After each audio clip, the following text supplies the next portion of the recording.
moving on, let's talk about Khalif Kairo because wow, this man is not catching a break. He is not catching breaks. The breaks are not being caught. Ako huko anakanyanga anasema take the wheel, Jesus. And Jesus is like, not today, sir, not today. So he's on his own, flying at like 1,000,000 miles a second. But it's okay. It will eventually work out. Now, all of these dramatic scenarios started, I don't know why, they started in January. January, kuko kumekauka pwana. All the accusations started in January. And in case you haven't been keeping up with the Cairo, he's on his third, what do you call it? On his third, what do you call them?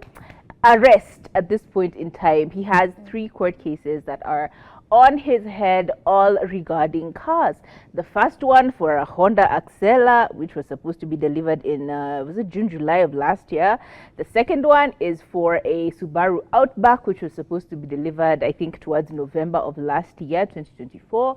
And then there's a third one. But there is one person who has gotten their hands on the judicial system in a way that is quite interesting. And her name seems to be Faith something, right? It seems she was the first one to report all of these incidences back in January. On the 29th of January, she was the first person to get him put to facing, basically he got arrested and was facing a charge of cheating, contrary to a penal code that is section 315, which again, he was granted bail for about 1,000,000 Kenya shillings and an alternate for bond, right? But fast forward to July, again, he was charged, okay? No, he was charged for the second charge was between July 10th and July 25th. And this one was regarding another car, as we mentioned, and he was supposed to be giving information about these cars because he had been given 2.1 million for that car, right? For the second car, he was given 2.98 million to deliver the Subaru Outback, and for whatever reason, he hasn't managed to do it.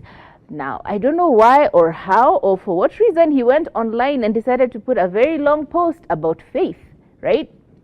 He even attached screenshots which start on Friday the 3rd of January, where this alleged girl called Faith, through her uncle, who is some big shot at the DCI, sent a message and said, "Happy New Year, Joseph Wambui," referring to Khalif Kairo.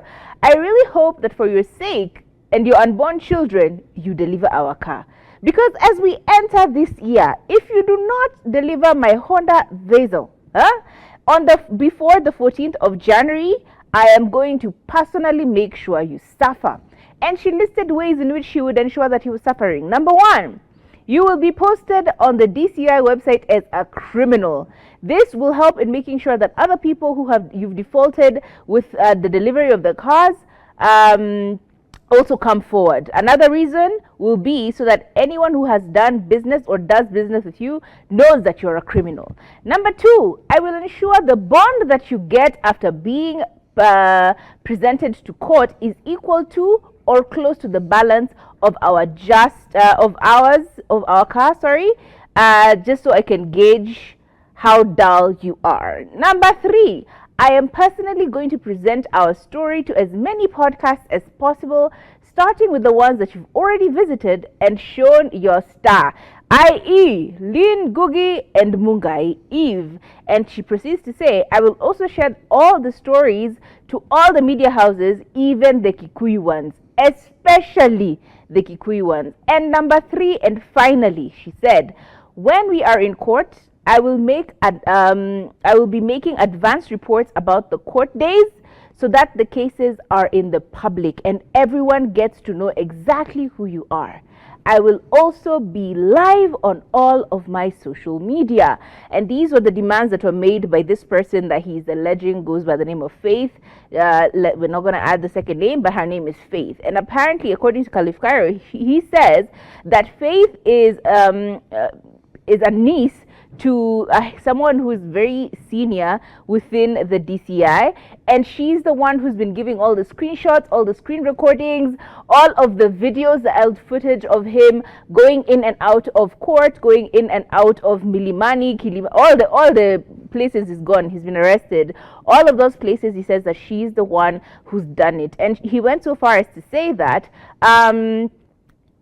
she was the one who also interfered with the fact that when he'd been arrested and he was at the DCI, he'd been summoned at the DCI's office when he was at Milimani courts, he'd been allowed to post bail for 2 million Kenya shillings, but she denied it, or she made sure that they refused to give him any bail. He was only going to be released on a bond of 2 million shillings, which is what is the current issue.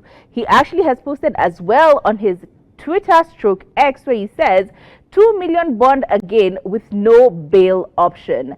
The frustration is on another level, but it's fine. I will trust God. He continues to say that he's been taken to Kibera law courts and many other frustrations, but most of the biggest sentiment to him seems to be that he's not powerful, but he's demanding justice, and in addition to that, he continues to actually say that God is on his side and he will continue to shield him and help him through it, in a quote.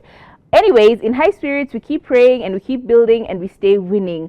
Mimi siendi mahali, na support yenu ndio inanipatia psych ya kuendelea kupush. Bounce back is guaranteed, and we will do great things that will inspire generations. Hizi ni minor setbacks, good day. And honestly, yeah, I get it. Like, as a person, if this faith and the story that he's trying to push, which is faith is the person who is like causing all of the issues to be escalated to these degrees, I kind of get where she's coming from, because imagine if someone hasn't, you've paid the money 2.1 million Kenya shillings to deliver a car for you, to import a car for you from Apatu. Seriously, anafaa kuimport hiyo gari ikuje ifike, and that was at the beginning of the year, and now we are in June, July. No, she paid it for it in June, July, right? In July, you pay somebody. July ikakuja ikaisha. Next month, July, August, September, October, November, December. Na sasa tuko January, 7 months, and they've said nothing. They've not refunded your money. They've not like given you any go-ahead or any updates on what's going on. It just makes absolutely no sense. I would be mad too. That's money. I would be mad too, and I would also probably exercise a little nepo baby situation right there. If I knew somebody over there, hey, somebody must be accountable for this, because how annoying is it that you've paid someone money and then it's feeling like you're begging them to do the thing that you paid for them to do? You know what I mean? Although it's a bit excessive, I completely get where she's coming from, and I hope for him, naomba tu asaidike juu hii mwaka is not going well for Khalif Kairo.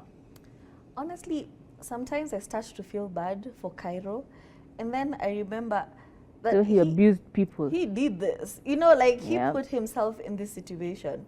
And sometimes it's very unfair when somebody has your 500 bob and then you see them living large. Uko na maposh, gosh. Amepost, flying. Ameenda out, amekula dumplings, ameenda out, amekula nini, na mtu akona deni yako ya 500 bob. So you know how it washes you. And when they even ask for this 500 bob, they were like, I cannot eat, I have, you know, just give me something to save the stomach, I don't die of hunger and dehydration. And then you see them popping champagne. You would feel some type of way. Now imagine it's business. You've paid somebody 2 million.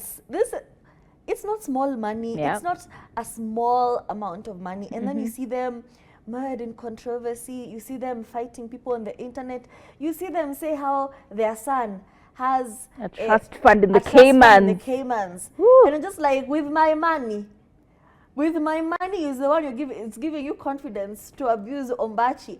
Let me tell you, even you would go to great lengths. But it is frustrating. I remember, I think it was yesterday or the day before that, he actually tweeted the name of the DCI officer. Even said, the name of the girl. Yeah, if if you just want to kill me, you have two options: kill me or give me time to sort this business. Because ni January unasema kumekauka You're doing bwana. so much. Hey. Kill me or give me time. Just stop frustrating me.